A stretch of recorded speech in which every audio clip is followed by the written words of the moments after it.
Pourquoi personne dans ma famille ne vit plus de 50 ans? Ma mère a eu 49 ans la semaine dernière, et ma grand-mère, Delila, l'a immédiatement déplacée dans la suite de transition au 3e étage de la maison familiale. Votre mère a besoin de paix et de confort pour sa dernière année, a déclaré Delila, regardant son mur de photographie. Chaque membre de la famille était là depuis 4 générations, et chacun était mort à exactement 50 ans, sauf Delila. Je vais l'aider à se préparer, tout comme j'ai aidé les autres. J'avais grandi en regardant des tantes et des oncles mourir exactement à leurs 50 ans. Ils dormaient la veille et ne se réveillaient jamais, laissant derrière eux des lettres d'adieu qu'ils avaient écrites dans leurs derniers jours. Tout le monde a dit que c'était la malédiction familiale, quelque chose dans notre génétique, une bombe à retardement dans notre ADN. Pourquoi n'es-tu pas mort à 50 ans? J'ai demandé à Delila pour la dernière fois. Je ne sais pas, dit-elle, et elle semblait vraiment perplexe. J'ai attendu la mort et elle n'est jamais venue. Peut-être ai-je été épargné pour pouvoir vous guider pendant la transition. Elle avait 78 ans et la seule personne de notre lignée à survivre après leur 50e anniversaire. Cette fois, c'était différent. Cette fois, c'était ma mère. Et quand Delila a quitté la pièce, maman m'a pris la main si fort que ça a fait mal. Je ne suis pas prête, elle a murmuré. Je veux te voir te marier et avoir des enfants. Tu seras peut-être comme Delila. Peut-être que tu ne mourras pas. Personne d'autre n'a jamais vécu plus de 50 ans, dit-elle, sauf Estelle. Mais regarde ce qui lui est arrivé. La grande-tante Estelle était arrivée à 51, et tout le monde pensait qu'elle avait brisé la malédiction. Mais sa fille mourut subitement 2 jours plus tard, et Estelle mourut le lendemain. Delila a dit que la malédiction les avait pris à la fois parce qu'Estelle avait trompé la mort et perturbé l'ordre naturel. J'ai commencé à étudier notre histoire familiale, en essayant de comprendre cette malédiction. Mais je n'ai pas trouvé de mort avant la génération de Delila. Ses propres parents avaient vécu dans les années 70. Le modèle a seulement commencé avec le mari de Delila qui est mort à son 50e anniversaire juste après Delila a hérité du domaine familial. Maman, qu'est-ce qui se passe quand les gens ont 50 ans? J'ai demandé. Ils meurent. Elle a dit qu'ils dorment et ne se réveillent pas. Delila dit que c'est paisible. Mais comment le sait-elle? J'ai demandé. Elle a été avec chacun d'eux à la fin. Maman a dit qu'elle était la seule assez forte pour voir ça arriver. Je me suis faufilé dans l'étude de Delila un soir pour lire les lettres d'adieu qu'elle a gardées. Ils étaient tous en écriture différente, mais quelque chose se sentait mal. Chaque lettre mentionne le sentiment de somnolence dans leurs derniers jours. Chaque lettre remercie Delila pour son confort et ses soins. En regardant les anciens dossiers familiaux, j'ai trouvé quelque chose d'étrange. La sœur de ma mère, Grace, a été classée comme mourante à 50 ans. Mais le certificat de décès était bizarre.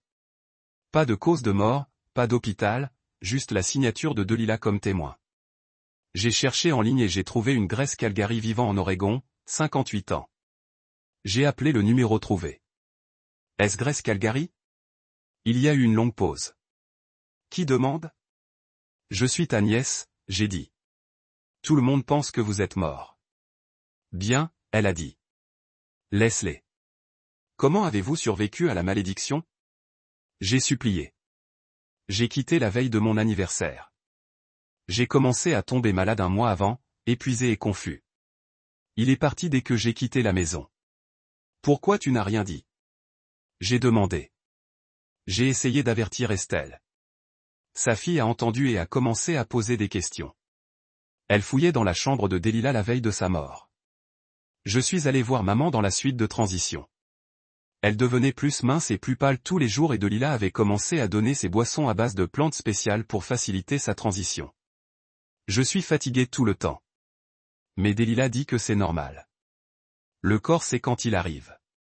Pendant qu'ils étaient en bas, j'ai fouillé la suite de transition et j'ai trouvé un placard verrouillé dans le placard.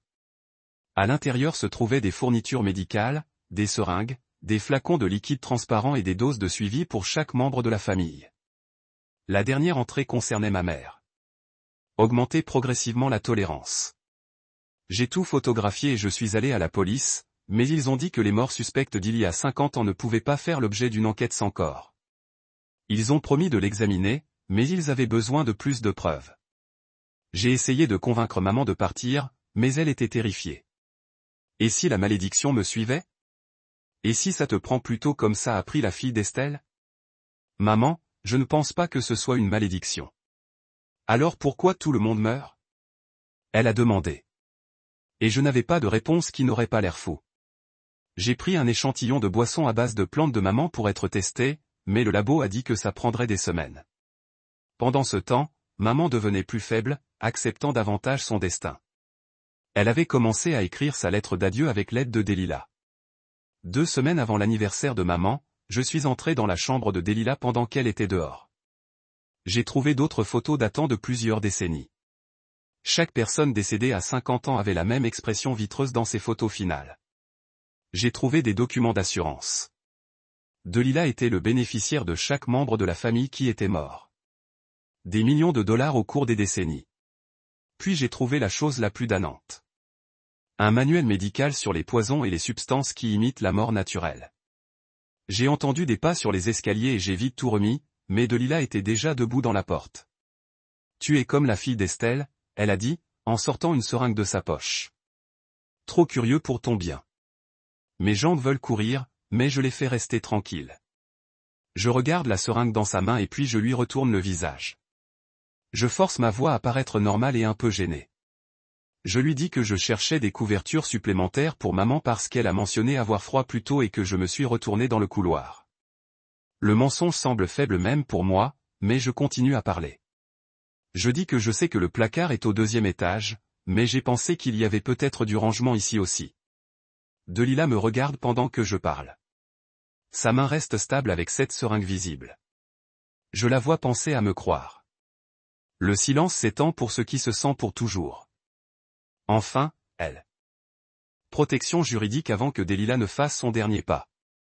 Ce soir-là, mon téléphone a allumé un texto de Mallory à 10h15. Et quand je l'ai ouvert, ma main a commencé à trembler si fort que j'ai failli laisser tomber le téléphone. Le message disait que Delilah préparait une dernière dose de confort pour maman ce soir, la veille de son 50e anniversaire, pour l'aider à dormir tranquillement pendant son dernier jour. Attachée était une photo d'une seringue remplie de liquide clair assis sur un plateau argenté à côté de 3 petits flacons. Tout était comme des instruments chirurgicaux prêts à être utilisés. Le texte de Mallory continua qu'elle ne pouvait plus faire partie de cela, que cela traversait toutes les lignes, et qu'elle allait essayer de retarder Delilah aussi longtemps que possible. J'ai appelé l'inspecteur Ridley immédiatement, et il a répondu sur la 2e bague, sa voix alerte malgré l'heure tardive. Je lui ai parlé du texto de Mallory et lui ai envoyé la photo et il était calme un moment avant de parler. Il a dit d'appeler le 911 le moment exact où Delilah est entrée dans la chambre de maman avec cette seringue, que nous avions besoin d'un ambulancier là-bas pour tout documenter en temps réel, que l'attraper avec des témoins et une évaluation médicale immédiate était notre meilleure chance. Un email de Judith est arrivé 20 minutes plus tard avec la ligne d'objet marquée urgent. Et quand je l'ai ouvert, j'ai trouvé un rapport écrit officiel joint en PDF. Le document était de 12 pages avec un langage technique et des graphiques, notant avec soin les limites de la chaîne de garde, mais détaillant exactement les substances trouvées dans chaque échantillon que j'ai fourni. Le rapport explique comment la combinaison de médicaments provoquerait une sédation progressive et une dépression respiratoire, s'accumulant dans le système pendant des semaines jusqu'à ce qu'une dose finale plus importante cesse complètement de respirer. Elle a noté que la mort semblerait complètement naturelle sans des tests toxicologiques spécifiques, à la recherche de ces composés exacts, et que le schéma posologique suggère une escalade délibérée vers un point final létal. Le langage scientifique était dense mais clair. Le type de document qui a porté du poids dans les procédures judiciaires, et je l'ai ajouté à mon dossier de preuves, sachant que cela pourrait être la base qui a rendu tout le reste crédible. J'ai commencé à préparer un sac pour maman à minuit, à retirer des vêtements de son placard lors de ma dernière visite, et à ajouter des articles dont je pensais qu'elle aurait besoin. J'ai emballé des vêtements confortables, ces médicaments pour la pression artérielle et la thyroïde qui étaient en fait prescrits par de vrais médecins, et des copies de tous ces dossiers médicaux que j'avais pu accéder ou photographier. J'ai chargé ma voiture avec ce sac, ainsi que mes propres objets de nuit, un dossier de preuves imprimé, mon ordinateur portable et les chargeurs de téléphone. J'ai tracé la route vers l'hôpital le plus proche sur mon téléphone, et j'ai gardé l'adresse d'un motel de ville où nous pourrions rester en sécurité si nous devions nous cacher. Grace et moi avons envoyé un texto confirmant les points de rencontre et les plans de secours, traitant cela comme une opération militaire parce que c'est exactement ce que ça faisait. Nous tirions quelqu'un de danger immédiat avec un temps limité et un adversaire qui contrôlait le terrain et chaque détail comptait. Le vol de Grace a atterri à 3 heures l'après-midi le lendemain, et au lieu de venir directement au manoir, elle a emmené un Uber dans un café à environ 2 miles. Je l'ai rencontrée là-bas, et nous nous sommes assis dans une cabine arrière en passant une fois de plus par-dessus le plan, parlant tranquillement, même si personne ne nous prêtait attention. Je retournais au manoir et me positionnais dans une pièce en bas où je pouvais regarder la caméra cachée se nourrir sur mon téléphone, resté hors de vue, mais prêt à bouger rapidement. Grace attendait dans sa voiture de location, garée sur une rue latérale près de la porte arrière du manoir, prête à aider à déplacer maman une fois les ambulanciers arrivés, et la situation était sécurisée. Au moment où Delilah a essayé d'administrer cette dernière dose, j'ai appelé le 911 et j'ai couru à l'étage et Grace est venue par l'entrée arrière qu'elle avait encore les clés depuis des années. C'était simple quand on l'a présenté comme ça, mais on savait tous les deux à quelle vitesse les choses pouvaient mal tourner, combien de variables étaient hors de notre contrôle. Je suis retourné au manoir à 6 heures et je me suis laissé entrer par la porte d'entrée, disant à Delilah je voulais passer la soirée à côté au cas où maman aurait besoin de quoi que ce soit. Elle semblait heureuse de cela, pensant probablement que j'avais finalement accepté l'inévitable, et elle m'a dit que maman se reposait confortablement en préparation pour demain. Je me suis positionné dans un petit salon au 2e étage avec une vue dégagée sur l'escalier.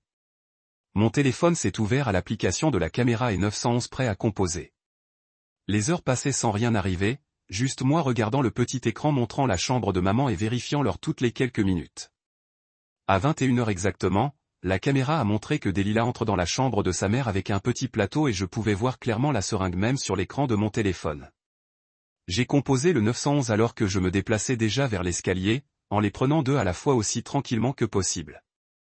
Le répartiteur a répondu et j'ai signalé une tentative d'empoisonnement à notre adresse, donnant l'emplacement de la pièce spécifique pendant que je pouvais entendre la voix de Delilah par la porte disant à maman que cela l'aiderait à se reposer pendant la nuit. J'ai éclaté dans la pièce tout comme Delilah a atteint la ligne 4 de maman avec la seringue dans sa main, et elle a complètement gelé quand elle m'a vu. Son visage a d'abord été choqué, puis son expression s'est déplacée vers quelque chose de froid et calculé quand elle a réalisé ce qui se passait, que j'avais regardé et attendu exactement ce moment. Je me suis positionné entre le lit de Delilah et celui de maman, tenant mon téléphone pour tout enregistrer pendant que le répartiteur 911 était toujours en ligne pour poser des questions. Delilah a commencé à soutenir la porte tout en disant que c'était un malentendu, que j'étais hystérique et ne comprenais pas les soins de fin de vie, que maman avait consenti à des mesures de confort. Grace est apparue dans la porte à droite alors, légèrement hors de souffle de courir à travers l'entrée arrière, et sa présence semblait secouer encore plus le calme de Delilah. Mallory est venue en courant les escaliers du 1er étage où elle attendait. Et quand elle a vu la seringue toujours dans la main de Delilah et l'état de somnolence et de confusion de maman, elle s'est déplacée vers le plateau de médicaments et a ramassé toutes les fioles. Mallory a dit qu'ils devaient être testés et documentés correctement, qu'elle les protégeait comme preuve, et elle tenait les flacons contre sa poitrine comme elle protégeait quelque chose de précieux. Les ambulanciers sont arrivés dans les 8 minutes suivant l'horodatage de mon enregistrement téléphonique, leur radio craque alors qu'ils montaient les escaliers avec des sacs d'équipement. Mallory a remis les flacons immédiatement et a commencé à expliquer les symptômes de maman et le calendrier des médicaments qu'elle avait documentés. Sa voix professionnelle malgré le stress évident. Elle a détaillé les doses, le moment et les substances, notant que rien ne correspondait au protocole d'hospice standard et qu'il n'y avait pas de prescriptions appropriées. Les ambulanciers ont évalué la mère et vérifié ses signes vitaux, notant son état mental altéré et l'historique des médicaments décrits par Mallory. Ils ont déterminé qu'elle avait besoin d'une évaluation hospitalière immédiate compte tenu des substances en cause et de son état, et ils ont commencé à la préparer au transport. Maman était confuse et continuait à demander ce qui se passait, et je lui ai tenu la main pendant qu'il la chargeait sur la civière, lui disant qu'elle allait quelque part en sécurité. J'ai monté dans l'ambulance avec maman pendant que Grace restait au manoir. Son travail maintenant pour s'assurer que Delilah n'a pas détruit aucune preuve et pour laisser l'inspecteur Ridley dans la maison quand il est arrivé. L'inspecteur Ridley nous a rencontrés à l'entrée d'urgence de l'hôpital 40 minutes plus tard, et j'ai regardé à travers les portes de la baie de l'ambulance quand il a pris possession des flacons et des seringues que Mallory avait sécurisés. Il a tout photographié avec son téléphone et une caméra professionnelle, documentant la chaîne de garde et étiquetant chaque article avec soin. Il m'a dit qu'il retournait au manoir pour interroger Delilah, mais qu'il ne l'arrêtait pas encore. Qu'il voulait attendre les résultats toxicologiques de l'hôpital et exécuter un bon mandat de perquisition avec tout documenté correctement. J'ai demandé si elle pouvait partir, et il a dit qu'il avait été très clair qu'elle était sous enquête et ne devrait pas quitter la ville, que essayer de fuir ne ferait que empirer les choses pour elle. Le personnel de la salle d'urgence s'est déplacé rapidement une fois à l'intérieur, a emmené maman dans une salle de traitement et a commencé à prélever du sang immédiatement. Ils ont procédé à un examen toxicologique complet qui permettrait de vérifier tout, non seulement les médicaments courants, mais aussi les sédatifs et les composés spécifiques que le rapport de Judith avait identifiés. Le médecin des urgences a examiné la mère et documenté son état confus, ses signes vitaux montrant une dépression respiratoire et les antécédents médicamenteux que Mallory avait fournis. Elle a commandé des fluides intraventifs et une surveillance, créant un dossier médical officiel qui soutenait tout ce que je revendais depuis des semaines. Les résultats des tests sont revenus 2 heures plus tard, montrant plusieurs sédatifs dans le système de la mère à des niveaux beaucoup trop élevés pour un traitement médical légitime, correspondant exactement aux substances du rapport de Judith. Maman a été admise pour observation et traitement. Déménagement dans une salle d'hôpital ordinaire avec du matériel de surveillance et des infirmières qui la surveillent toutes les heures. Pour la première fois depuis des semaines, elle était dans un endroit où Delilah n'avait pas accès à elle, où chaque médicament était prescrit par de vrais médecins et documenté dans les dossiers officiels. L'ordonnance de blocage s'est produite par appel vidéo de l'hôpital le lendemain matin avec moi apparaissant sur un ordinateur portable que l'assistante sociale a amené dans la chambre de maman. J'ai présenté toutes les preuves que j'ai recueillies au cours des dernières semaines, en jouant les clips vidéo et en partageant les rapports de laboratoire et la documentation de l'hôpital. Le juge a examiné tout attentivement, en posant des questions sur le calendrier et les résultats médicaux. De toute évidence, prenant la situation au sérieux, elle a donné un ordre temporaire interdisant à Delilah de tout contact avec sa mère et d'entrer à l'hôpital ou de venir à moins de 500 pieds de la chambre de sa mère. La protection juridique dont nous avions désespérément besoin. Ce n'était pas une condamnation pénale, mais c'était la reconnaissance officielle que maman était en danger. Et j'ai pu voir le soulagement sur le visage de maman, même à travers sa confusion continue de la drogue qui nettoie encore son système. Le lendemain matin, le bureau de Corbett a appelé l'inspecteur Ridley et a dit qu'il se retirait de la représentation de Delilah. Le paralegal qui a appelé a expliqué que la firme Corbett prend la maltraitance des aînés très au sérieux et qu'il n'avait aucune connaissance d'une activité criminelle. Elle a dit qu'il fournirait des copies de tous les documents successoraux et des polices d'assurance pour aider à l'enquête. L'inspecteur Ridley m'a appelé juste après pour dire que c'était une grosse pause parce qu'il pouvait maintenant accéder à des décennies de documents financiers sans combattre les batailles juridiques. Il a expliqué que Corbett essayait probablement de se protéger lui-même et son entreprise contre le lien avec les crimes de Delilah. La coopération a permis à Ridley de retracer tous les paiements d'assurance et de montrer comment Delilah avait perçu de l'argent après chaque décès de famille. Je me sentais soulagé qu'au moins une personne qui avait aidé Delilah se soit retirée et nous ait donné ce dont nous avions besoin. 2 jours plus tard, les services de protection des adultes se sont finalement présentés pour mener leur enquête. L'enquêteur était une femme dans la cinquantaine qui m'a interrogé d'abord, puis Grace, puis Mallory, et enfin le personnel de l'hôpital qui avait soigné maman. Elle a pris des notes détaillées et a examiné toutes les preuves que j'avais recueillies au cours des dernières semaines. Elle a regardé les photos des fournitures médicales, les rapports du laboratoire, la documentation de l'hôpital et les vidéos des caméras cachées. Après avoir passé la plupart de la journée à recueillir des renseignements, elle m'a dit qu'elle ouvrait une affaire officielle. Elle a déclaré que le modèle de décès dans la famille combiné avec l'avantage financier que Delilah a reçu de chacun était extrêmement inquiétant. Elle a expliqué que l'APS collaborerait avec les forces de l'ordre pour déterminer si d'autres membres de la famille décédée auraient été victimes du même régime. L'enquêteur était professionnel et approfondi, mais je pouvais voir le choc sur son visage quand elle a réalisé combien de personnes étaient mortes et combien de temps cela se passait. Le même après-midi, Mallory a rencontré l'inspecteur Ridley au poste de police pour faire une déclaration écrite. Elle a apporté tous les carnets de médicaments qu'elle avait conservés pendant son travail pour Delilah. La déclaration détaillait toutes les instructions de dosage inhabituelles et chaque fois que Delilah l'avait pressée de se taire sur les problèmes avec la documentation. Mallory a admis dans la déclaration qu'elle aurait dû faire part de ses préoccupations plus tôt, mais que Delilah faisait peur pour travailler et qu'elle avait besoin du poste. Elle a expliqué comment les combinaisons de médicaments étaient mauvaises et comment les quantités étaient beaucoup trop élevées pour des soins de confort légitimes. Sa déclaration correspondait à tout ce que j'avais dit et a ajouté un contexte médical professionnel qui a rendu l'affaire beaucoup plus forte. Ridley m'a dit plus tard que le fait d'avoir un travailleur médical confirme que les problèmes de médicaments étaient énormes pour construire le cas. Je savais qu'aller de l'avant pour écouter à Mallory sa carrière d'infirmière, mais elle l'a fait de toute façon parce que c'était la bonne chose à faire. 3 jours après l'anniversaire de maman, Judith a appelé avec son dernier rapport de toxicologie. Le rapport énumérait chaque substance trouvée dans tous les échantillons que j'avais recueillis et expliquait exactement comment ils travaillaient ensemble. Elle a décrit comment la combinaison spécifique empêcherait lentement quelqu'un de respirer normalement et ferait travailler son cœur de moins en moins au fil du temps. Le rapport indique que ce mélange particulier de médicaments provoquerait la mort qui semblait tout à fait naturelle à moins que quelqu'un spécifiquement testé pour ces substances exactes. Il expliquait comment quelqu'un semblait juste s'endormir et ne pas se réveiller, ce qui était exactement ce qui était arrivé à chaque membre de la famille à 50 ans. Judith avait inclus des références scientifiques et des études médicales pour étayer ses conclusions. L'inspecteur Ridley m'a appelé après avoir reçu le rapport et a dit que c'était la preuve scientifique qui a transformé les accusations de famille en preuve documentée d'une méthode de meurtre réelle. Il a dit que le procureur avait maintenant tout ce qu'il fallait pour montrer que Delilah avait utilisé une technique spécifique pour tuer des gens tout en faisant croire à la mort naturelle. Le mandat de perquisition a été exécuté sur le manoir 3 jours après l'âge de 50 ans. L'inspecteur Ridley est arrivé tôt le matin avec une équipe du service de police et du labo. Ils avaient l'ordre d'un juge de fouiller toute la maison et de recueillir toute preuve liée au décès. J'ai regardé de ma voiture garée dans la rue pendant qu'ils exécutaient des boîtes et des boîtes de trucs. Ils ont tout photographié avant de le déplacer. Ils ont pris tout le matériel médical de la suite de transition et la chambre de maman. Ils ont recueilli les carnets avec des calendriers de dosage qui ont été des années et des années. Ils ont trouvé les manuels médicaux avec des parties surlignées sur les poisons qui ne apparaissent pas dans les tests normaux. Ils ont pris des dossiers sur chaque membre de la famille qui était décédé avec des notes sur leur santé et leurs médicaments.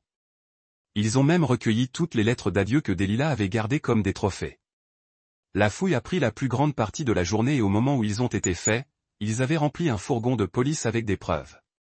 Delilah a été arrêtée à la maison et accusée de tentative de meurtre pour ce qu'elle a essayé de faire à maman. L'inspecteur m'a dit que le procureur était déjà en train d'examiner des accusations supplémentaires alors qu'ils enquêtaient sur tous les décès historiques. Regarder Delilah se mettre dans les menottes et se sentir irréel après des semaines d'être en contrôle complet de tout. 2 jours plus tard, Delilah est libérée sous caution. Elle a utilisé l'argent de la succession pour poster des cautions et a engagé toute une équipe d'avocats de la défense criminelle. Les nouvelles locales ont repris l'histoire, mais elles n'avaient que des informations de base sur une enquête sur des décès suspects dans une famille éminente. Les membres de la famille élargie que je connaissais à peine ont commencé à appeler et à envoyer des messages pour demander ce qui se passait.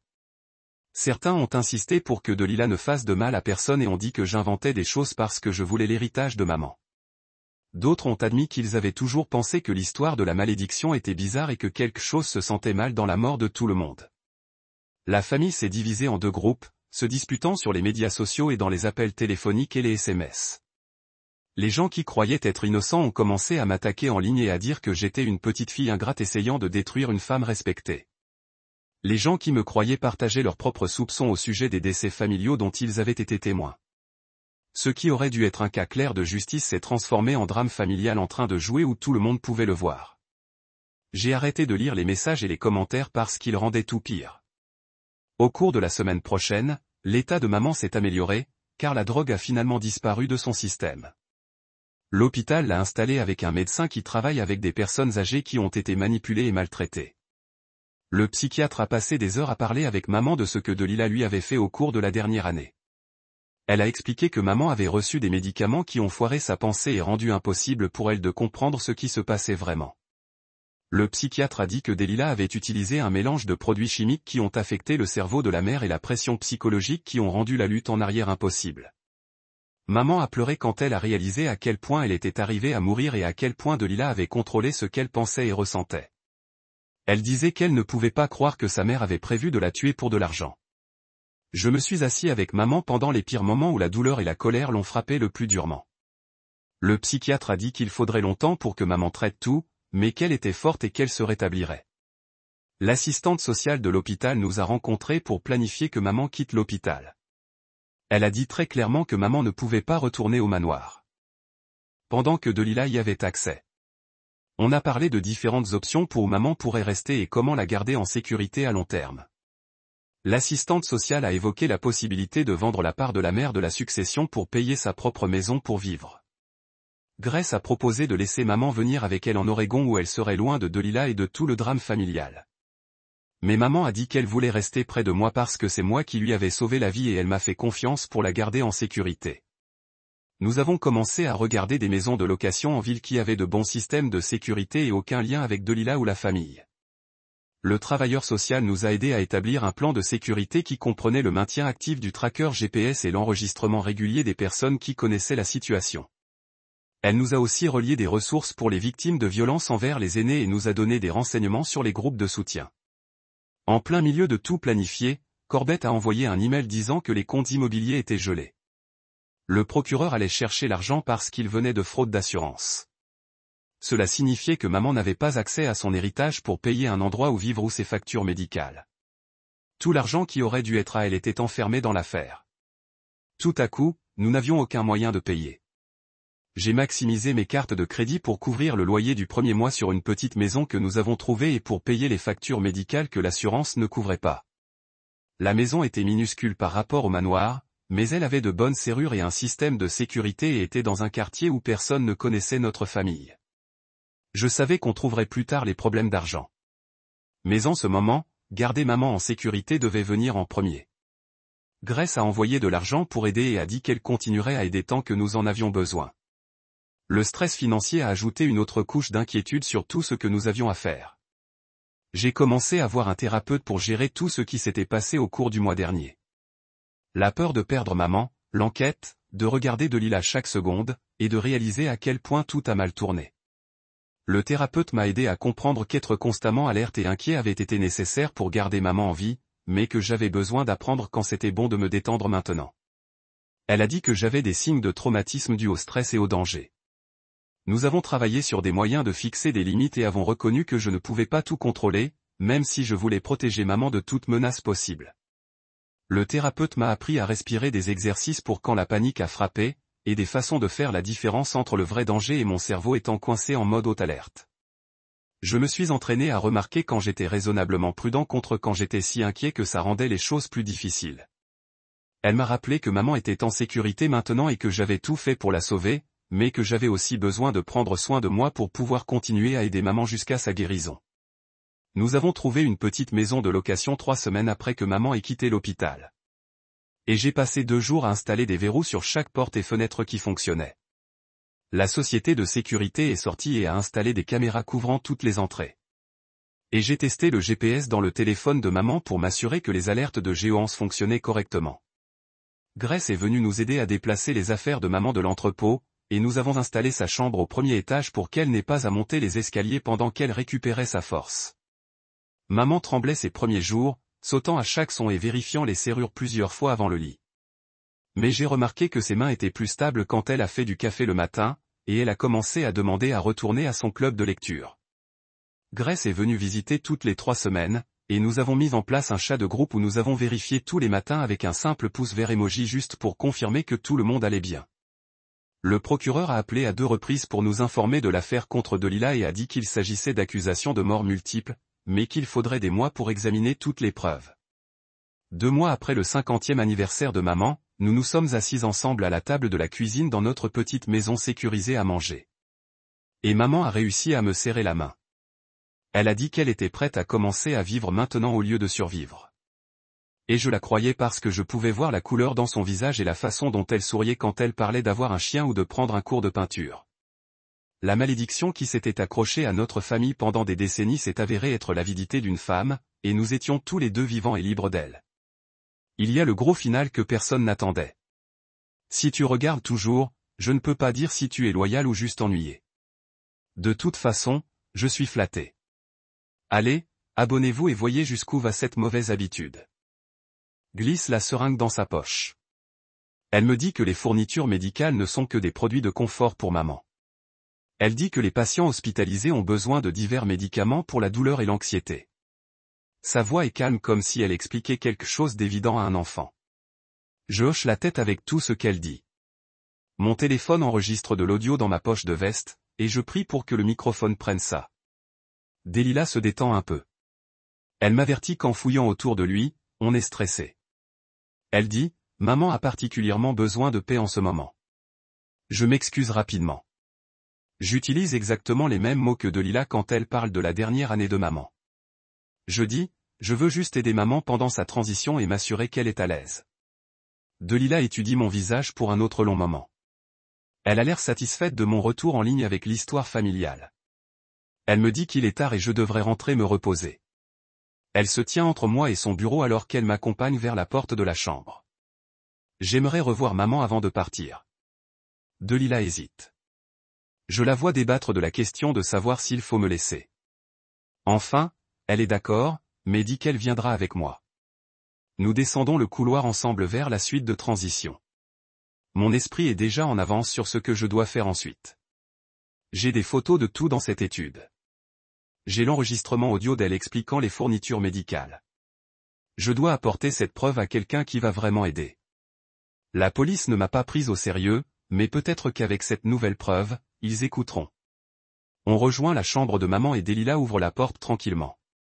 Maman dort tellement profondément qu'elle ne bouge pas quand on entre. Sa respiration est lente et lourde. Son visage est pâle contre les oreillers blancs. Je remarque le verre vide sur sa table de nuit où était la boisson à base de plantes de Delila. Les mains de maman sont boiteuses à ses côtés. Elle me rappelle exactement les photos que j'ai vues dans l'étude de Delila. La même expression vitreuse sur tout le monde juste avant leur mort. Je passe au lit de maman et je fais semblant d'ajuster sa couverture. Je le tire plus haut autour de ses épaules. Pendant que je fais ça, je sors mon téléphone comme si je vérifiais l'heure. Je prends quelques photos rapides du visage de maman, du verre vide et de la chambre. Delila me regarde tout le temps. Son expression est difficile à lire. Je ne peux pas dire si elle est suspecte ou juste surveiller l'état de maman. Je lisse la couverture une fois de plus et dis à maman que je la verrai demain. Elle ne répond pas du tout. Delila m'emmène à la porte d'entrée. Elle me rappelle encore que maman a besoin de repos et trop de visites la fatiguent. Je promets d'appeler avant de passer la prochaine fois.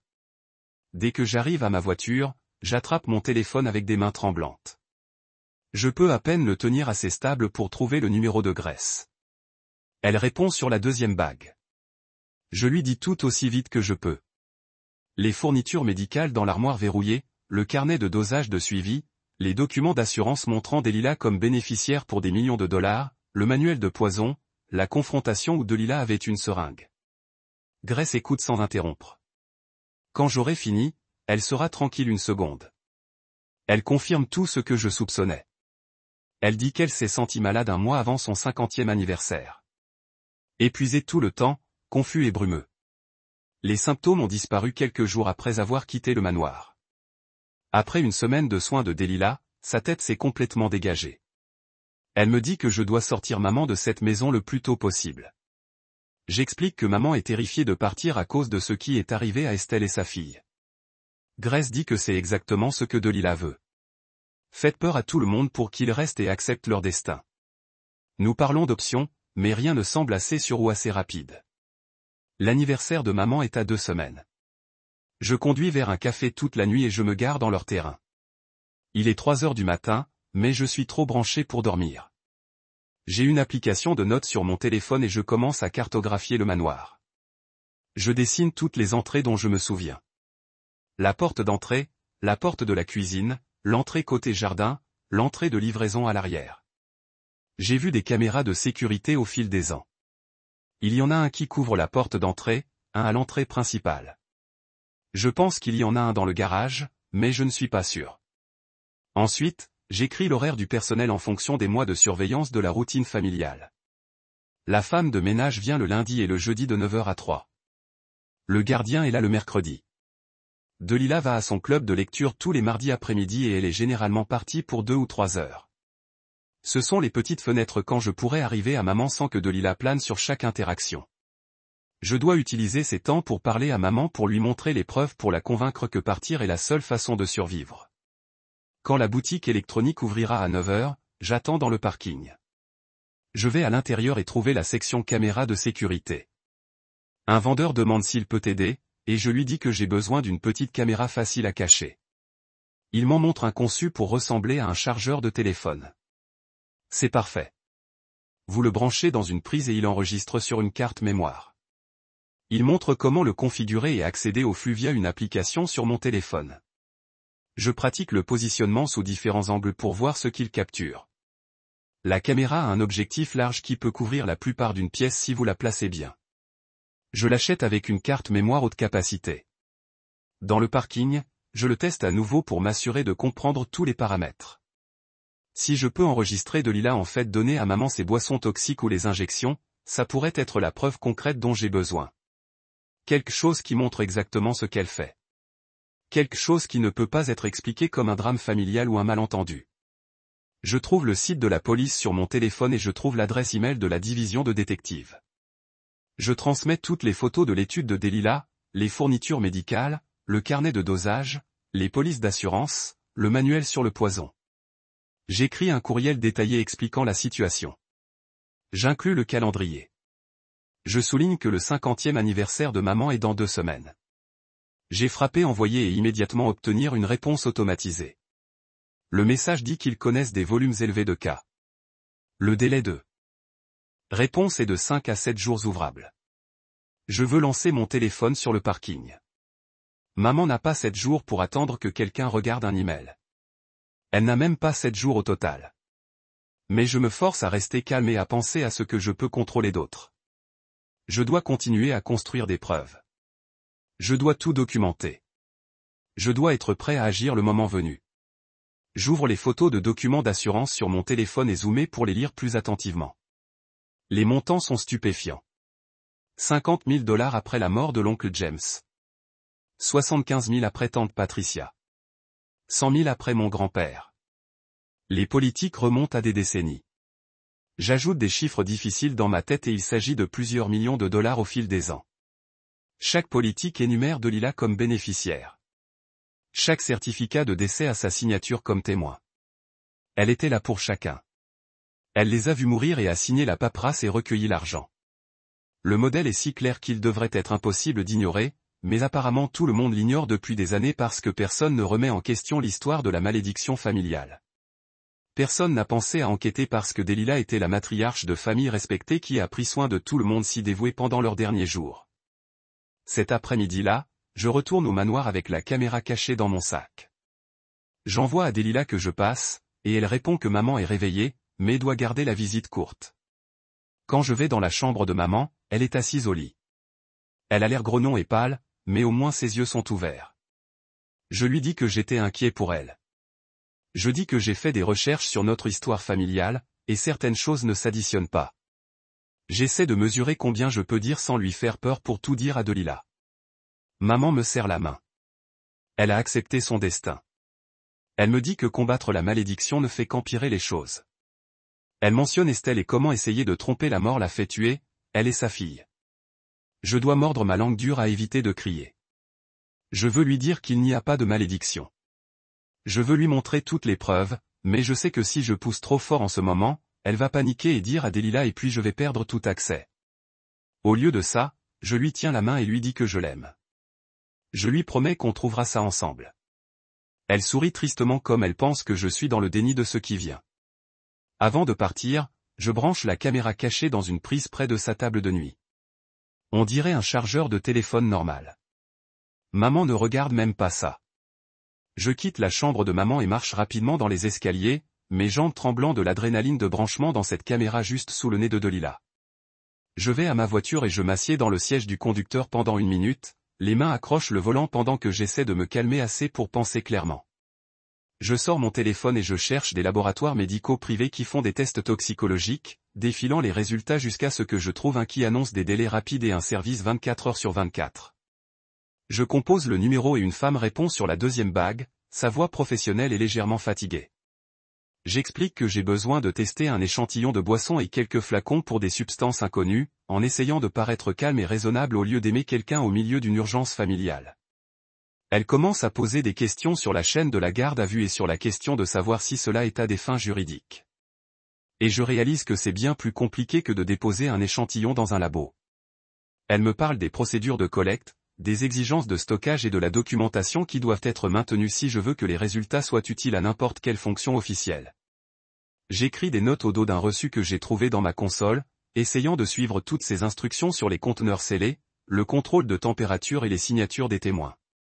Elle dit qu'ils peuvent faire une analyse rapide, mais cela coûtera plus cher. Et quand elle cite le prix, je fais des maths rapides dans ma tête et je réalise que cela va maximiser ma carte de crédit. Je lui dis que c'est bien et arrangé pour apporter tout demain matin à 8 heures, raccrocher et s'asseoir dans le parking sombre se sentant comme je suis noyé dans les détails et les procédures quand tout ce que je veux c'est quelqu'un pour juste tester le poison et me dire ce que Delila utilise pour tuer des gens. Je conduis dans un café qui est toujours ouvert et commande quelque chose que je ne veux pas vraiment. Ensuite, asseyez-vous à une table d'angle avec mon ordinateur portable et commencez à chercher des informations sur les lois sur la maltraitance des aînés dans notre État. Je passe plus d'une heure à lire dans un langage juridique sec sur les exigences de déclaration obligatoires, en découvrant que les travailleurs de la santé sont légalement tenus de signaler les abus présumés aux autorités. Si je peux obtenir une des infirmières ou aides qui visite la maison pour voir ce qui se passe, il pourrait être obligé de déposer un rapport qui porterait plus de poids que mes accusations en tant que membre de la famille. Le problème est que Delila contrôle soigneusement qui a accès à maman et pour combien de temps. Toujours planer à proximité et gérer chaque interaction. J'ai lu ce qui constitue une preuve d'abus et quel type de documentation est nécessaire, en prenant des captures d'écran des sections pertinentes pour les mentionner plus tard. Je trouve les coordonnées des services de protection des adultes et je les regarde pendant un moment, sachant que j'ai besoin d'appeler, mais sachant aussi que cela n'aidera probablement pas assez vite. Je compose le numéro de toute façon et je travaille à travers un arbre téléphonique automatisé qui m'offre des options pour signaler les abus, obtenir de l'information sur les services, et parler à un représentant. J'appuie sur les boutons et j'attends la musique jusqu'à ce qu'une vraie personne vienne me chercher et demande comment elle peut m'aider. J'explique la situation aussi clairement que je peux, en lui disant que maman est gardée dans la suite de transition, les médicaments sans ordonnance appropriée, le modèle de décès familial, et les preuves que j'ai recueillies. La travailleuse d'admission est polie, mais je peux entendre l'hésitation de sa voix, car elle explique qu'elle doit prioriser les cas présentant un danger immédiat et que les différents familiaux sur les soins de fin de vie sont compliqués. Elle enlève mes informations et celles de maman, pose des questions sur la capacité mentale de sa mère et s'il y a une menace immédiate à sa sécurité. Je lui dis oui, il y a une menace immédiate parce que le 50e anniversaire de maman est dans moins de 2 semaines, mais je peux dire qu'elle pense que j'exagère ou que je suis pris dans le drame familial. Elle dit que quelqu'un va suivre dans 1 semaine pour évaluer la situation, et je veux crier que maman n'a pas 1 semaine pour attendre que quelqu'un planifie une visite. Je la remercie et raccroche, ajoutant ceci à ma liste mentale de retards bureaucratiques inutiles. Alors que maman s'affaiblit chaque jour. Je retourne au manoir ce soir-là et je me laisse entrer avec ma clé. Je vais au 3e étage pour voir maman. Quand j'arrive dans sa chambre, je remarque immédiatement qu'il y a de nouvelles serrures sur le cabinet où Delila garde les fournitures médicales, de petites serrures combinées qui n'étaient pas là ce matin. Delila est assise sur la chaise près du lit de maman, et elle regarde quand j'entre. Son expression agréable, mais avec quelque chose de dur en dessous. Elle me dit que maman a besoin de plus de repos maintenant, et que trop de visiteurs l'épuisent. Parler avec ce ton calme et raisonnable qui me donne envie de la secouer jusqu'à ce qu'elle admette ce qu'elle fait vraiment. Je demande si je peux rester un peu avec maman, et Delila vérifie sa montre, puis dit que je peux rester 20 minutes, mais maman ne devrait pas être perturbée ou agitée. Je m'assieds au bord du lit de maman et prends sa main, qui se sent froide et boiteuse dans la mienne. Les yeux de maman sont fermés et sa respiration est superficielle, et elle ne se réveille pas même quand je serre ses doigts doucement. Delila me regarde tout le temps depuis sa chaise, et je suis hyper conscient de chaque mouvement que je fais. Quand Delila se lève pour ajuster les couvertures de maman, je passe rapidement à la table de nuit et je m'assure que la caméra de chargeur de téléphone est toujours branchée et positionnée correctement. Mon cœur bat en vitesse alors que je vérifie que l'angle capture le lit et la porte. Delila se retourne et je retire déjà ma main, faisant semblant de déplacer le verre d'eau de maman. Elle me dit que mon temps est écoulé et que je devrais laisser maman me reposer, m'accompagner à la porte comme si elle m'escortait dehors. Je laisse le sentiment d'abandonner maman en territoire ennemi. Mais au moins maintenant j'ai cette caméra qui enregistre tout ce qui se passe dans cette pièce. Le lendemain matin, je me réveille tôt et je m'arrête dans une pharmacie pour acheter une bouteille de boisson électrolytique qui semble presque identique au mélange à base de plantes de lilas à donner maman. Je verse un peu et compare la couleur et la consistance, en ajoutant un peu d'eau jusqu'à ce qu'elle corresponde parfaitement. J'ai mis la bouteille dans mon sac avec un récipient d'échantillons propre et je me rends au manoir. J'y vais avant que Delila commence sa routine matinale avec maman.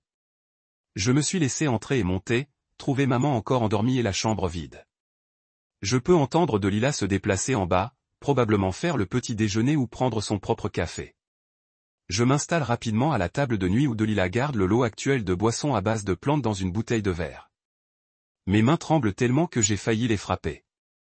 Je dévie le capuchon et verse soigneusement le mélange dans mon récipient d'échantillonnage. Regardez l'épais liquide brunâtre s'écouler et essayez de ne pas penser à combien de cette mère a déjà consommé. Je scelle le contenant et je le mets dans mon sac.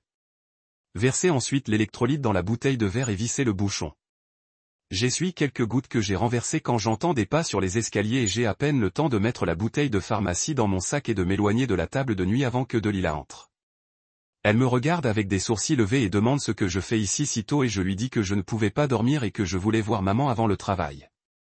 Elle accepte ça et passe au chevet de maman et je me fais partir avant qu'elle ne se méfie de pourquoi je m'attarde. Cet après-midi-là, je reviens et maman semble plus alerte qu'elle ne l'a fait depuis des jours. Ses yeux se concentrent sur mon visage quand je lui parle. Elle me pose des questions sur ma vie et ce que j'ai fait et elle se souvient de mes réponses quand je les fais référence plus tard dans la conversation. Je suis tellement soulagé de pouvoir pleurer en voyant sa personnalité revenir un peu.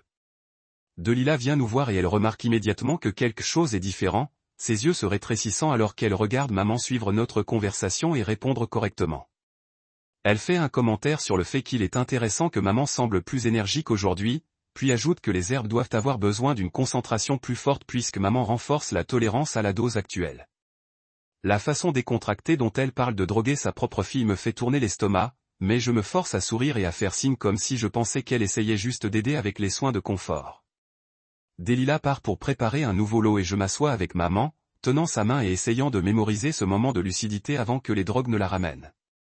Cette nuit-là, je m'assieds dans ma voiture à l'extérieur du manoir et tire la caméra cachée sur mon téléphone, faisant défiler les images de l'après-midi et du soir. Au début, c'est juste maman qui dort et Delila qui vient périodiquement pour la voir. Rien d'inhabituel ou de suspect. Puis, vers 11h du soir, je vois Delila entrer dans la pièce avec quelque chose de petit dans sa main, et je zoome autant que l'application le permet. Elle s'approche du chevet de maman et je vois que c'est une seringue, petite et remplie de liquide transparent. L'angle n'est pas parfait parce que la caméra est positionnée sur la table de nuit, mais la vidéo montre clairement Delila injecte quelque chose dans la ligne 4 de maman pendant que maman dort. Elle le fait rapidement et efficacement, comme elle l'a fait 1000 fois auparavant, puis dispose de la seringue dans sa poche et quitte la pièce. Je le regarde encore 3 fois pour m'assurer de voir ce que je pense voir. Ensuite, j'enregistre le fichier vidéo sur mon téléphone et je télécharge immédiatement des copies sur mon email, un service de stockage en nuage et un lecteur USB que je garde dans ma boîte à gants. C'est peut-être la preuve la plus importante que j'aurais jamais saisie. Preuve que Delila administre activement des substances à maman à son insu ou sans son consentement. Le lendemain matin, j'ai rendez-vous avec un avocat qui se spécialise en droit des aînés, quelqu'un que j'ai trouvé à travers une recherche en ligne d'avocats qui traitent des cas de tutelle. J'apporte mon ordinateur portable avec certaines des photos et vidéos que j'ai recueillies, et j'explique la situation pendant qu'il prend des notes sur une plaque légale. Je demande au sujet de la tutelle d'urgence pour éloigner maman de Delila, et il écoute attentivement, mais son expression me dit que ce ne sera pas aussi simple que je l'espérais. Il explique que les cas de tutelle sont complexes et lents, en particulier lorsque l'auteur présumé de l'abus est également un membre de la famille ayant des décennies de soins et qu'aucune plainte antérieure n'a été déposée. Les tribunaux hésitent à renvoyer quelqu'un de son domicile et de son fournisseur de soins primaires sans preuve substantielle et sans procédure régulière, ce qui peut prendre des mois. Il suggère que je me concentre d'abord sur l'application de la loi puisque les accusations criminelles me donneraient des options plus immédiates pour protéger maman par des ordonnances de restriction ou de renvoi d'urgence. Il me donne de la paperasse sur les demandes de tutelle de toute façon, juste pour commencer le processus. Mais il est honnête que ça n'arrivera pas assez vite pour aider maman avant son anniversaire. Avant de partir, il a inscrit un nom sur sa carte de visite, me disant que je devrais parler à Zachary Corbett, qui est un avocat immobilier qui travaille avec notre famille depuis des années.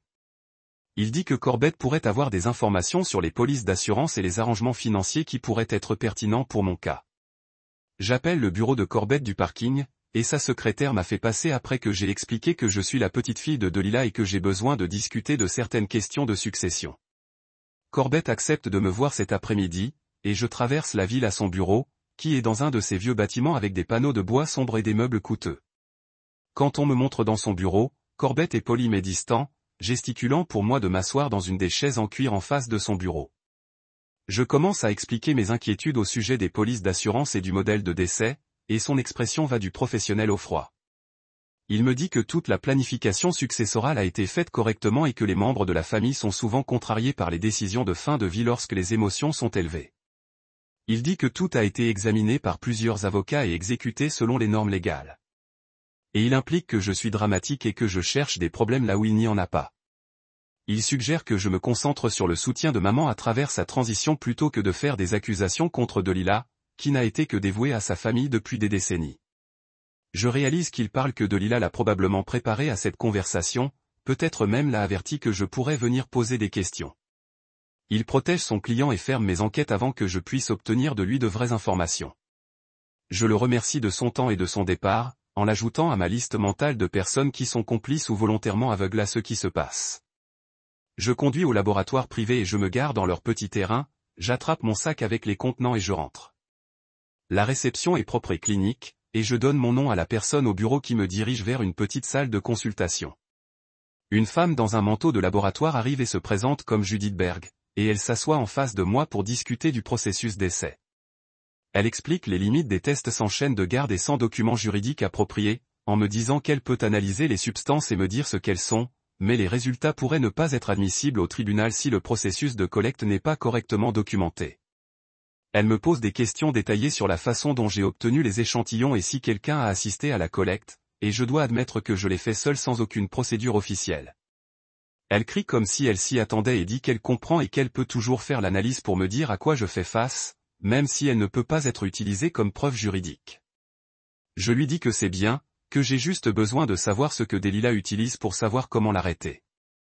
Judith prend les échantillons de conteneurs et les étiquettes avec soin, puis promet de précipiter l'analyse et de m'appeler avec des résultats préliminaires dans les 48 heures.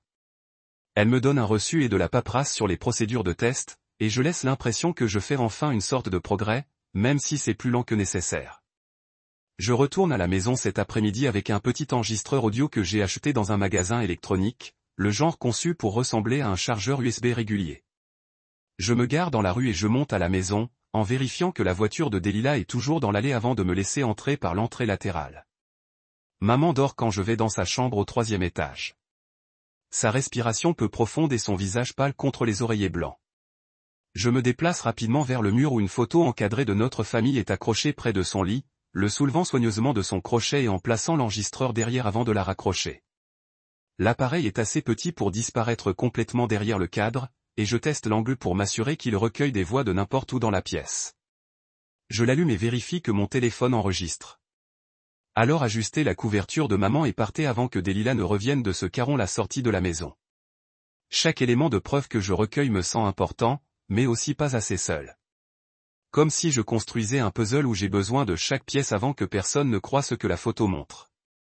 J'ai peur de manquer de temps pour rassembler tout ce dont j'ai besoin avant l'anniversaire de maman. Et Delila fait son dernier pas. Le lendemain matin, je reçois un texto de Delila me demandant de passer à la maison parce qu'il y a quelqu'un qu'elle veut que je rencontre. J'ai peur que ce soit un piège. Mais à mon arrivée, je trouve Delila dans le salon principal avec une femme en gommage qui a un sac médical professionnel assis à côté de sa chaise. Delila la présente sous le nom de Mallory Wood et explique qu'elle est infirmière en soins palliatifs et qu'elle aidera les mères pendant ces dernières semaines. Mallory se lève pour me serrer la main et elle semble gentille et compétente, le type de personne que vous voudriez réellement prendre soin de quelqu'un que vous aimez.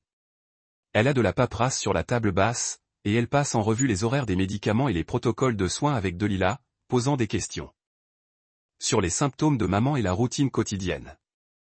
J'essaie de regarder les documents pendant qu'il parle, mais je ne vois aucun logo ou tête de lettre officielle d'une organisation hospice reconnue. Delila explique que Mallory est très recommandée et a de l'expérience avec les soins de fin de vie dans les milieux privés, et Mallory côtoie tout en faisant des notes dans un reliure en cuir. Je demande si je peux parler à Mallory en privé une minute, mais Delila suggère immédiatement que nous montions tous ensemble pour vérifier maman afin que Mallory puisse faire son évaluation initiale. Nous trois marchons jusqu'à la suite de transition et je regarde Mallory examiner maman avec une efficacité douce, vérifier ses signes vitaux et lui poser des questions simples que maman répond d'une manière somnolente et confuse. Delila reste dans la chambre tout le temps, debout près de la porte et offrant des explications sur le calendrier des médicaments de maman et les besoins alimentaires spéciaux. Tout ce que Delila dit semble attentionné et raisonnable, mais je me méfie de chaque mot parce que je sais ce qui se passe vraiment ici. J'attends près des escaliers après l'évaluation, espérant attraper Mallory seule, et j'ai enfin ma chance quand Delila descend pour répondre à la sonnette. Je suis Mallory dans le couloir et lui demande directement au sujet des médicaments que maman prend et si elle a réellement vu les prescriptions d'un vrai médecin. Mallory arrête de marcher et se retourne pour me faire face et je peux la voir réfléchir soigneusement à la façon de répondre. Elle admet que la documentation semble un peu inhabituelle par rapport à ce avec quoi elle travaille normalement, mais elle explique que tout lui a été présenté comme approuvé par le médecin de la mère et que les familles traitent souvent les soins de fin de vie de façon privée qui ne suivent pas les protocoles d'hôpital standard. Je regarde son visage pendant qu'elle parle. Et je peux voir le doute dans ses yeux même quand elle défend la situation. Elle essaie de se convaincre autant que moi. Je veux lui dire tout ce que j'ai découvert, mais j'ai peur qu'elle revienne à Delilah. Donc, au lieu de cela, je demande si elle serait disposée à revoir les flacons et les doses de médicaments pour s'assurer qu'ils correspondent à ce qu'un médecin prescrirait. Elle hésite encore et dit qu'elle va jeter un coup d'œil à la documentation, et je me demande si je pourrais la transformer en allié si je peux lui montrer les preuves que j'ai recueillies sans mettre maman en danger. Mon téléphone bourdonne avec un texto de Grace pendant que je rentre chez moi et je m'arrête pour regarder les photos qu'elle m'a envoyées. Ce sont des pages de ses dossiers médicaux montrant des tests de fonction hépatique et des scores de capacité de pensée de droite avant qu'elle quitte le manoir et puis encore 6 mois plus tard. La différence est énorme avec tous ces chiffres s'améliorant après qu'elle ait quitté les soins de Delilah. Son médecin a écrit des notes dans les marges sur la façon dont ses symptômes correspondaient à un empoisonnement chronique à faible niveau, mais il ne pouvait pas comprendre la source puisqu'elle avait déjà déménagé en Oregon au moment où il voyait le modèle. Je sauvegarde toutes les photos dans mon dossier de preuves et je renvoie Grace la remercier de les avoir envoyées. Ces disques prouvent tout ce que Grace m'a dit à propos d'aller mieux quand elle s'est échappée. Et ils montrent un modèle médical clair qui soutient ma théorie que la malédiction est en fait un meurtre. Je les ajoute à mon fichier croissant de documentation qui comprend des photos des fournitures médicales de Delilah, les polices d'assurance, les images cachées de la caméra, et maintenant le laboratoire résultat des échantillons de boissons. Ce soir-là, je regarde la caméra cachée de mon appartement et je regarde des images de Delilah entrer dans la chambre de maman vers 8 heures du soir. Elle s'assoit sur le bord du lit de maman et prend le cahier où maman a écrit sa lettre d'adieu, celle de Delilah a suggéré qu'elle commence à travailler il y a des semaines. Je mets le volume sur mon ordinateur et j'entends Delilah lire ce que maman a écrit jusqu'ici. Puis suggérer des phrases spécifiques maman devrait inclure. Elle dit à maman d'écrire sur le fait d'être reconnaissante pour les conseils de Delilah et de dire qu'elle accepte son destin paisiblement, dictant en fait les mots exacts qui feront que la mort de maman semble attendue et naturelle. La voix de maman est faible et confuse car elle accepte d'ajouter les phrases que Delilah veut. Et je la regarde ramasser son stylo avec serré les mains pour écrire ce que Delilah lui dit de dire. Tout ça me rend malade parce que Delilah écrit littéralement la lettre d'adieu qui sera utilisée comme preuve que maman est morte volontairement et sans soupçon. J'ai enregistré le fichier vidéo à 3 endroits différents en sachant que cette vidéo montre le contrôle psychologique que Delilah a sur maman, ce qui est presque aussi mauvais que l'empoisonnement physique parce qu'il détruit la capacité de maman de se battre ou de demander de l'aide. Mon téléphone sonne l'après-midi suivant et c'est la femme des services de protection pour adultes qui me rappelle au sujet du rapport que j'ai déposé. Elle s'excuse pour le retard et dit qu'elle a prévu une visite à la maison pour évaluer la situation de maman. Et je ressens un petit moment d'espoir jusqu'à ce qu'elle me dise que le rendez-vous est pour mardi prochain. Je fais les maths dans ma tête et réalise mardi prochain et 3 jours après le 50e anniversaire de maman, ce qui signifie qu'il sera trop tard si Delilah suit son modèle habituel. J'essaie d'expliquer l'urgence et de lui parler de la date limite d'anniversaire, mais elle dit qu'elle comprend mon inquiétude et elle va essayer de déplacer la visite s'il y a une annulation. Elle ne peut rien promettre cependant parce qu'ils ont une énorme charge de travail et ils doivent coordonner avec d'autres organismes avant qu'ils puissent faire une intervention d'urgence. Je la remercie d'avoir essayé et raccroché comme si je criais dans un vide pendant que tout le monde autour de moi bouge à la vitesse de la paperasse et des procédures. Le système n'est pas conçu pour prévenir les meurtres qui ressemblent à des morts naturelles. Et quand un fonctionnaire agira, il sera trop tard pour sauver maman. Judith m'appelle 2 jours plus tard avec les résultats préliminaires de l'échantillon de boisson que j'ai apporté à son laboratoire. Sa voix est prudente et professionnelle car elle explique ce qu'ils ont trouvé, en me disant que l'échantillon contenait des traces de médicaments appelés benzodiazépines et d'autres médicaments qui rendent les gens endormis et confus. Elle dit que les montants n'étaient pas assez élevés pour tuer quelqu'un immédiatement, mais qu'ils causeraient certainement la somnolence et le brouillard mental au fil du temps si quelqu'un les prenait tous les jours. Les niveaux correspondent exactement aux symptômes de maman d'être fatiguée tout le temps et d'avoir du mal à penser clairement. Judith explique qu'elle effectue des tests plus détaillés sur les flacons que j'ai amenés, mais ses premiers résultats confirment déjà que quelqu'un a donné des drogues à maman exprès, en utilisant des substances qui ne se présenteraient pas dans un contrôle régulier après la mort. Je la remercie et lui demande de hâter le reste de l'analyse. Puis je garde son rapport préliminaire dans mon dossier de preuves. C'est la preuve scientifique que maman est empoisonnée, pas morte d'une malédiction génétique, et c'est exactement le genre de documentation dont j'ai besoin pour que les gens prennent ça au sérieux. Je retourne au manoir le lendemain pour voir maman et trouver Delilah qui m'attend dans le couloir. Elle me dit que maman a besoin de repos complet maintenant et que mes visites semblent la rendre contrariée et anxieuse. Elle dit que je peux voir maman quelques minutes, mais ensuite je dois la laisser dormir parce qu'elle entre dans la dernière étape de sa transition. Je suis Delilah à l'étage et remarque Mallory debout dans le couloir devant la chambre de maman qui semble inconfortable. Quand Delilah entre dans la salle de bain de maman pour obtenir quelque chose, Mallory me demande tranquillement si j'ai des préoccupations au sujet du plan de soins qu'ils suivent. Sa voix est basse et hésitante comme elle n'est pas sûre qu'elle devrait demander, mais je peux dire qu'elle a pensé à notre conversation précédente. Je lui dis que j'ai de sérieuses préoccupations et que j'ai rassemblé des preuves sur ce qui se passe vraiment ici. Je regarde son visage attentivement pour voir si elle va m'aider ou rapporter tout à Delilah, et je vois son regard vers la porte de la salle de bain avant de hocher légèrement comme elle veut entendre plus, mais pas maintenant. Je suis au lit cette nuit-là, incapable de dormir quand je réalise soudain que la caméra cachée que j'ai installée est connectée au réseau internet sans fil du manoir. Cela signifie que si Delilah sait quelque chose sur la technologie, elle pourrait trouver le signal de la caméra et accéder aux images que j'ai enregistrées. Je m'habille et je retourne au manoir même s'il est presque minuit. Stationner dans la rue et marcher jusqu'à l'entrée latérale avec mes clés prêtes. La maison est sombre sauf pour quelques lumières dans les couloirs. Et je vais dans la chambre de maman aussi tranquille que possible. Je débranche l'appareil photo du mur et j'utilise mon téléphone pour modifier ses paramètres afin qu'il enregistre directement sur sa carte mémoire au lieu de télécharger n'importe quoi sur Internet. C'est une petite chose technique, mais ça pourrait signifier la différence entre avoir des preuves et avoir Delilah trouver la caméra et la détruire avant que je puisse utiliser les images. Je le rebranche et je vérifie qu'il enregistre toujours correctement. Puis je pars de la même façon que je suis rentré et je suis rentré chez moi, en espérant que Delilah ne m'entendait pas me déplacer à l'étage. Mon alerte email disparaît le lendemain matin et je vois un message de Zachary Corbett avec l'avis juridique en ligne d'objet. Je l'ouvre et trouve une lettre officielle me prévenant d'arrêter de harceler Delilah et de menacer de me poursuivre si je continue de faire des accusations contre elle. Tout est écrit dans un langage juridique compliqué sur la diffamation et l'intrusion, clairement conçu pour m'effrayer de me retirer et de laisser Delilah seule.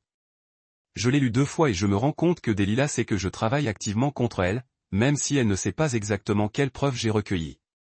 Je transmets l'email à l'avocate aînée à qui j'ai déjà parlé et demande si cela change quelque chose au sujet de mes options pour protéger maman.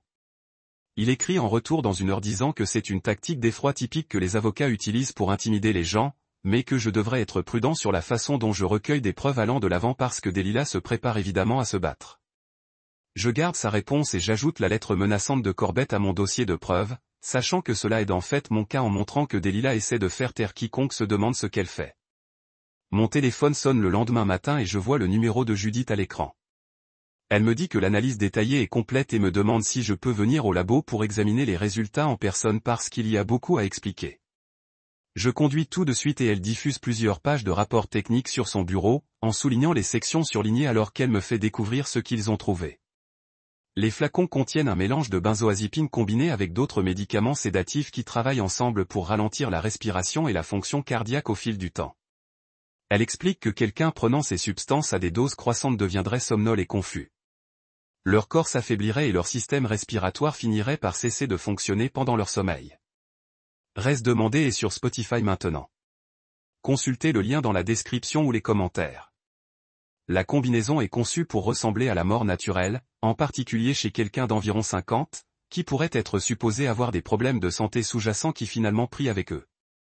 Judith trace son doigt dans les calculs de dose et me montre comment les quantités dans les récents échantillons de maman correspondent exactement à ce qui serait nécessaire pour tuer quelqu'un en quelques semaines si les doses continuaient d'augmenter selon le calendrier. Je me sens malade à écouter les détails techniques, mais je suis aussi soulagé parce que c'est une vraie preuve qui ne peut pas être rejetée comme un drame familial ou des accusations paranoïaques. Je remercie Judith et lui demande de m'envoyer des copies de tout. Puis je suis assis dans ma voiture dans le parking en essayant de décider quoi faire ensuite. Je sors le site web du département de police sur mon téléphone et je trouve le numéro de non-urgence, en s'attendant à se mélanger ou dit de déposer un rapport en ligne. Le répartiteur répond et je demande à parler à un détective d'une affaire de meurtre en série, en essayant de paraître calme et rationnel au lieu de faire des accusations folles sur sa grand-mère. Elle me met en attente pour ce qui se sent pour toujours, puis me transfère à un détective nommé Fletcher Ridley, qui prend et me demande d'expliquer la situation. Je lui dis tout, en commençant par la malédiction familiale et en travaillant à travers toutes les preuves que j'ai recueillies, les polices. d'assurance, les fournitures médicales, l'évasion de graisse et la récupération, les résultats du labo montrant du poison dans les boissons de maman. Il écoute sans interrompre, et je m'attends toujours à ce qu'il me coupe ou me dise que c'est fou, mais au lieu de cela, il pose des questions spécifiques sur la chronologie et la documentation. Il veut savoir exactement combien de jours avant l'anniversaire de maman, si j'ai les échantillons originaux ou juste les rapports de laboratoire, s'il y a des preuves vidéo de l'administration des substances par Delilah. Je réponds à chaque question et réalise qu'il prend ça au sérieux, en traitant ça comme une vraie enquête au lieu d'une dispute familiale. Il me demande si je peux le rencontrer ce soir pour examiner toutes les preuves en personne, et je suis d'accord immédiatement, lui donnant l'adresse d'un café près de mon appartement. L'inspecteur Ridley arrive à temps, et j'ai réparti tout ce que j'ai recueilli sur la table entre nous. Photos des fournitures médicales et des cahiers de dosage, des captures d'écran des documents d'assurance, des imprimés des rapports de laboratoire, des vidéos de la caméra cachée montrant Delilah avec des seringues. Il examine chaque pièce avec soin, en posant des questions sur la façon dont j'ai obtenu les choses et si quelqu'un d'autre a des copies.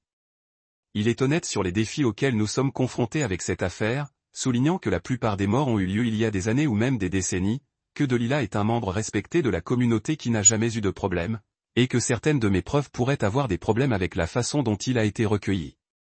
Mais il dit aussi que ce que je lui ai montré est suffisant pour justifier l'ouverture d'une enquête. Et il explique que le cas le plus fort nécessitera d'attraper Delilah en fait donnant à maman le poison avec une documentation claire de l'état de maman immédiatement après. Il veut une vidéo qui montre les substances d'administration de Delilah, puis montre que maman est affaiblie en quelques minutes avec des horodatage qui prouvent la séquence des événements. Je lui parle de la caméra cachée que j'ai déjà installée, et il hoche la tête en disant « C'est bien, mais nous avons besoin de meilleurs angles et enregistrements de sauvegarde au cas où Delilah trouverait et détruirait la première caméra. » Il me donne son numéro de portable direct et me dit de l'appeler immédiatement si je vois Delilah se préparer à donner quelque chose à maman, surtout quand on se rapproche de son anniversaire. Le lendemain matin, je vais dans un magasin électronique et passe 20 minutes à regarder différentes caméras cachées avant de m'installer sur une petite horloge qui semble complètement normale. Le vendeur me montre comment ça marche et je le teste dans le magasin. Vérifier que la qualité de la vidéo est claire et que je peux accéder au flux via une application sur mon téléphone. Je l'achète et je m'assois dans ma voiture synchronisant mon téléphone, en veillant à ce que le timbre-temps s'affiche correctement parce que l'inspecteur Ridley a souligné combien ce détail serait important. L'horloge doit montrer le temps réel exact, donc il n'y a aucune question sur quand les événements se produisent. Les avocats de Delilah n'ont aucun moyen de soutenir que les images ont été éditées ou manipulées. Je pratique le positionnement de l'horloge à différents angles et de vérifier comment la pièce regarde à travers l'objectif de la caméra, en voulant m'assurer de pouvoir capturer à la fois le lit où maman dort et la zone où Delilah prépare des médicaments. Toute l'installation prend près d'1 heure, mais j'ai besoin d'obtenir ce droit parce que ce pourrait être la différence entre construire une affaire qui tient au tribunal et avoir tout rejeté comme preuve peu fiable. Je rends visite à maman cet après-midi et elle a l'air pire que je ne l'ai jamais vue. Sa peau a ce ton gris pâle, et quand elle bouge, c'est comme si elle poussait dans l'eau épaisse. Chaque geste lent est lent. Elle est réveillée, mais à peine. Et quand elle me voit, elle me tend la main et tient bon. Elle murmure qu'elle a peur de s'endormir parce qu'elle n'est pas sûre qu'elle se réveillera. Et je peux voir une vraie peur dans ses yeux, même à travers le brouillard de la drogue que Delilah lui a donné. Je lui promets que je ne laisserai rien arriver, que je travaillerai pour la sortir d'ici et quelque part en sécurité. Je dois me battre pour garder ma voix stable et ne pas pleurer parce que voir maman comme ça me donne envie de l'attraper et de courir maintenant, mais je sais que ça ne marchera pas si Delilah peut juste la dénoncer comme une personne âgée confuse ayant été enlevée par un membre de la famille instable. Je reste avec maman 1 heure à lui parler de choses aléatoires et à essayer de la garder alerte. Et quand je pars, je suis plus déterminé que jamais à arrêter Delilah avant qu'il ne soit trop tard. Je passe devant la porte de maman ce soir-là quand j'entends des voix à l'intérieur et que je reconnais Mallory parler à Delilah. Mallory s'interroge sur les doses de médicaments, disant que les quantités semblent supérieures à ce que les protocoles standards recommanderaient et qu'elle n'a pas vu de documentation d'un médecin prescripteur. La voix de Delilah devient forte et elle dit à Mallory que les soins hospitaliers à la maison permettent une flexibilité dans le dosage, que l'objectif est le confort, ne pas suivre les exigences bureaucratiques de paperasse. Elle dit que Mallory devrait se concentrer à rendre maman confortable plutôt que de remettre en question le plan de soins qui travaille pour la famille depuis des générations. Mallory recule et s'excuse, mais je peux entendre le doute dans sa voix, et je me demande si elle commence à réaliser que quelque chose ne va pas avec toute cette situation. J'attends jusqu'à ce qu'il quitte la pièce avant d'entrer pour échanger l'ancienne caméra cachée contre la nouvelle horloge, en la plaçant soigneusement sur la table de nuit de maman, où elle a une vue parfaite sur le lit et le plateau de médicaments. Mon alerte par courriel disparaît le lendemain matin, et je vois un message de Corbett avec une pièce jointe. Je l'ouvre et trouve un document scanné montrant un ordre DNR que Delilah a préparé pour maman avec des lignes de signature et des timbres notaires déjà imprimés sur la page. L'email me demande d'amener maman en bas de main pour la signer devant les témoins, expliquant que c'est la routine de fin de vie pour s'assurer que les souhaits de maman sont documentés. Je lis dans le formulaire et je réalise que c'est Delilah qui met en place une couverture légale pour la mort de maman, faisant signer à maman son droit à un traitement médical d'urgence afin que quand elle arrête de respirer, personne n'essaie de la sauver. J'envoie immédiatement l'email à l'inspecteur Ridley et il me rappelle en quelques minutes, confirmant que faire signer ce document à maman rendrait son enquête beaucoup plus difficile parce qu'il y aurait des documents juridiques disant qu'elle a choisi de ne pas recevoir de soins vitaux. Je passe le reste de la matinée à chercher en ligne des médecins qui font des évaluations de capacité, à chercher quelqu'un qui se spécialise dans les soins aux aînés et qui comprend les problèmes entourant l'influence indue. Je trouve un médecin dont le site web mentionne l'expérience des cas de pression familiale et d'exploitation financière. Et j'appelle son bureau expliquant que j'ai besoin de quelqu'un pour évaluer si ma mère est dans un état mental pour prendre des décisions juridiques. La réceptionniste pose quelques questions et me fait passer par le médecin lui-même. Et je lui parle de l'état de maman et de mes inquiétudes qu'elle soit gardée droguée et confuse. Il accepte de visiter la maison demain après-midi pour faire une évaluation privée de l'état mental de sa mère et de sa capacité à comprendre ce qu'elle signe. Je lui donne l'adresse du manoir et il dit qu'il aura besoin d'au moins 30 minutes seul avec maman pour faire une bonne évaluation et que s'il trouve des preuves de déficience, il peut fournir des documents qui pourraient suffire à bloquer la signature du DNR. Le médecin me rappelle 2 heures plus tard, ce qui semble frustré. Il dit qu'il est allé au manoir, mais la sécurité l'a renvoyé à la porte, que quelqu'un lui a dit qu'il y avait une épidémie de grippe dans la maison et qu'aucun visiteur n'est autorisé pour des raisons de santé. Il a essayé d'expliquer qu'il était médecin pour un rendez-vous prévu, mais ils ne l'ont pas laissé passer et il ne peut pas forcer son chemin sur la propriété privée. Il dit qu'il peut reporter pour la semaine prochaine si la situation change, mais que sans la coopération de celui qui contrôle l'accès à la maison, il n'y a pas grand-chose qu'il puisse faire. Je le remercie et raccroche comme si j'avais heurté un autre mur, et je réalise que Delilah a découvert le rendez-vous et l'a bloqué activement. Elle sait que je travaille contre elle maintenant, même si elle ne sait pas exactement quelles preuves j'ai recueillies, et elle prend des mesures pour empêcher tout professionnel extérieur de voir maman ou de documenter son état. Judith m'appelle le même après-midi et dit qu'elle a fait l'analyse finale sur l'échantillon de cheveux que je lui ai apporté il y a des semaines.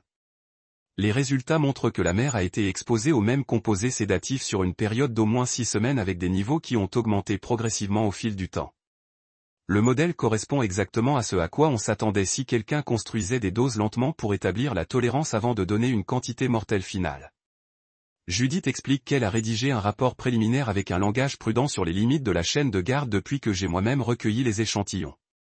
Mais les résultats scientifiques sont assez clairs et détaillés que l'inspecteur Ridley dit qu'ils vont soutenir l'obtention d'un mandat si nous pouvons capturer un autre morceau de preuve directe montrant Delilah effectivement administré le poison.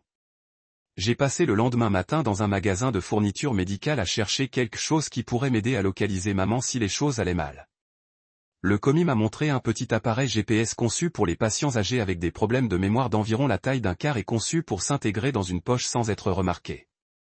Je l'ai acheté avec un kit de couture et testé les alertes sur mon téléphone dans le parking. Mettre en place un système de notification qui me ping si maman quittait la propriété du manoir ou si l'appareil se déplaçait à plus d'1 kilomètre de la maison. À mon appartement, j'ai soigneusement cousu le tracker dans la poche intérieure du peignoir de maman, celle qu'elle portait tous les matins, en s'assurant que la couture était invisible et que l'appareil était assis à plat contre le tissu. C'était paranoïaque de suivre ma propre mère comme si elle était un risque de fuite. Mais Delilah contrôlait tous les aspects de l'accès à la maison. Et j'avais besoin d'un moyen de savoir où était maman si Delilah essayait de la déplacer ou s'il se passait quelque chose que je ne savais pas. J'ai testé la géance une fois de plus avant de me rendre au manoir, en regardant mon téléphone s'allumer avec une alerte alors que j'ai passé la frontière de la propriété. La caméra d'horloge que j'avais cachée sur la table de nuit de maman enregistrait depuis 2 jours, et j'ai vérifié les images toutes les quelques heures de mon téléphone, en passant rapidement par les parties ennuyeuses où maman dormait ou Delilah était assise. Puis à exactement 11 heures du matin, j'ai regardé Delilah entrer dans la pièce avec une petite seringue dans la main, clairement visible dans le cadre alors qu'elle approchait de la ligne 4 de maman. Elle a injecté quelque chose dans le port, et je pouvais voir le moment exact sur l'horodatage. Puis les yeux de maman sont devenus lourds en quelques minutes, et ses mots sont devenus lents et confus comme Delila lui a posé des questions sur la lettre d'adieu. La séquence était parfaite, le visage de Delila était clair, la seringue était évidente, et l'état de déclin de maman était documenté avec des horodatage qui correspondaient exactement. J'ai appelé l'inspecteur Ridley immédiatement en sauvant 3 copies de sauvegarde du fichier vidéo et il l'a regardé à distance par un lien sécurisé que je lui ai envoyé. Il a confirmé que c'était exactement la preuve directe qu'il avait besoin d'aller de l'avant avec un mandat que voir Delila administrer quelque chose à maman alors que maman était clairement affaiblie par la suite serait suffisant pour un juge à prendre au sérieux. L'inspecteur Ridley m'a rappelé 1 heure plus tard avec des instructions précises sur la suite.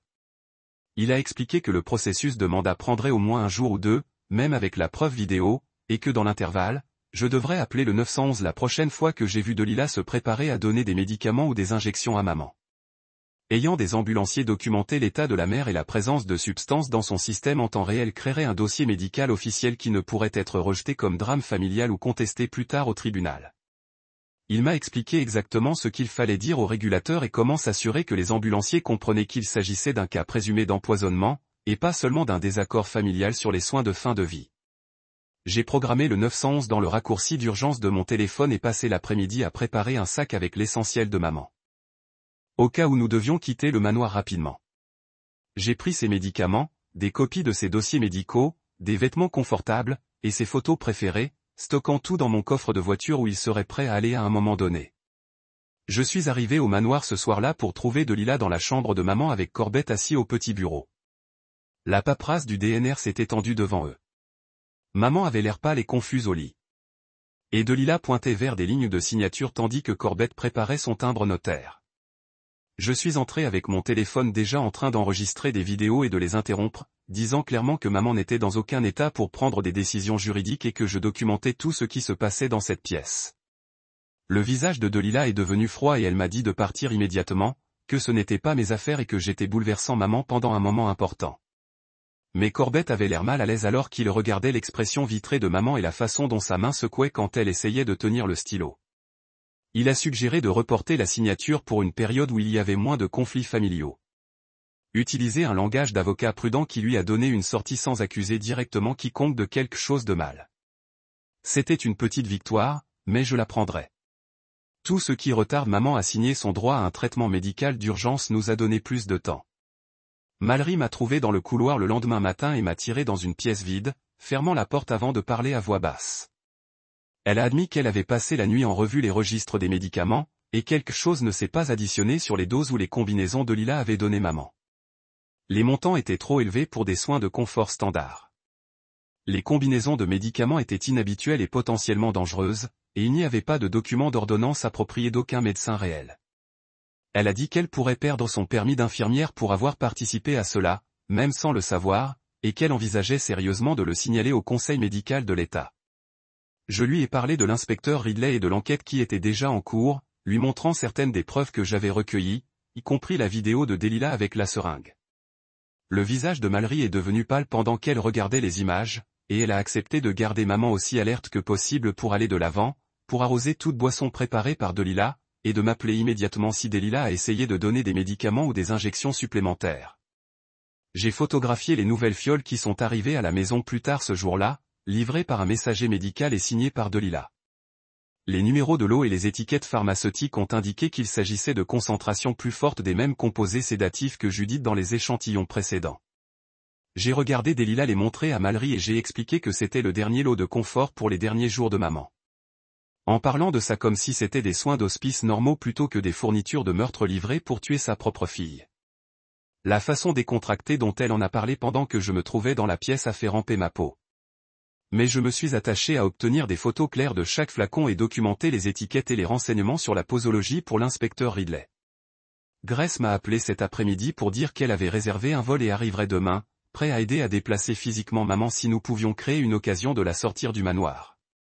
Avoir un autre membre de la famille qui comprenait ce qui se passait vraiment semblait être un renfort. Grace connaissait assez bien l'aménagement de la maison depuis son temps pour aider à planifier une extraction réelle si elle venait à cela. Nous avons passé 1 heure au téléphone à parler de différents scénarios.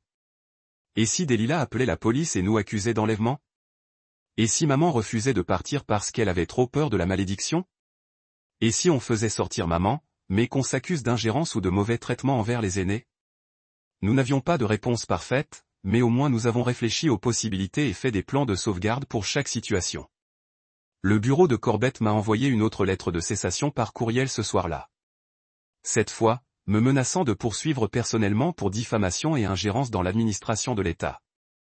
La lettre exigeait que j'arrête de porter des accusations contre Delilah, que je cesse de perturber les soins de fin de vie de ma mère et que je cesse de harceler les membres de ma famille avec un langage soigneusement conçu pour me faire passer pour une personne instable qui cause des problèmes plutôt que pour quelqu'un qui essaie de prévenir un meurtre.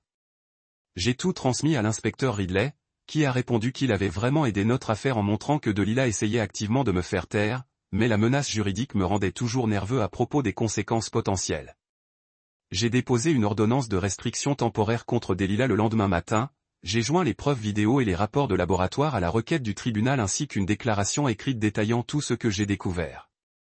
Le dossier demandait que Delilah soit empêchée d'administrer des médicaments à la mère et d'empêcher le contact de la mère avec d'autres membres de sa famille, ce qui la définirait comme une protection d'urgence contre les dommages immédiats. C'était une longue chance étant donné que Delilah était le principal soignant de maman et que nous vivions tous chez elle. Mais l'avocat aîné que j'avais consulté m'a aidé à le présenter comme une situation de danger clair qui exigeait une intervention immédiate du tribunal. Le greffier m'a rappelé dans les heures pour dire qu'un juge avait examiné la pétition et a accordé une brève audience pour demain matin.